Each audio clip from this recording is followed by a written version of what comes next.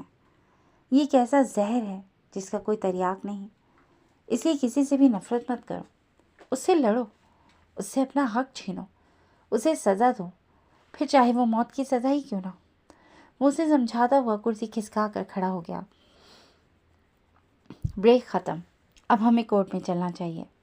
وہ اسے اٹھنے کا اشارہ کر رہا تھا۔ کاش اللہ نے مجھے یہ کیس نہیں دیا ہوتا، ارینا نے شکوہ کیا۔ سب ٹھیک ہوگا۔ کیان نے اس کے کالے مخصوص جج والے گاؤن کی ڈوری پکڑ کر اسے اپنی سم کھینچ کر اس کا گاؤن درست کیا، سر پر سفید دوپٹے کو بڑے انہماک سے جمایا۔ تم ایک جج ہو، بس یہ یاد رکھو، باقی پریسا کے لیے اس کا ڈیڈی زندہ ہے۔ Let's go. وہ اسے ساتھ لیے کورٹ روم کی طرف بڑھ گیا تھا۔ جی فرینڈز، آج کے لیے بس اتنا ہی۔ کیسی لگی آپ کو آج کی یہ ایپیسوڈ؟ یقیناً پسند آئی ہوگی، تو جڑے رہیے گا کلاسک انٹرٹینمنٹ چینل کے ساتھ، جہاں بہت جلد ہم ایک نئی ایپیسوڈ لے کر حاضر ہوں گے۔ ٹل دین ٹیک کیئر اینڈ اللہ حافظ۔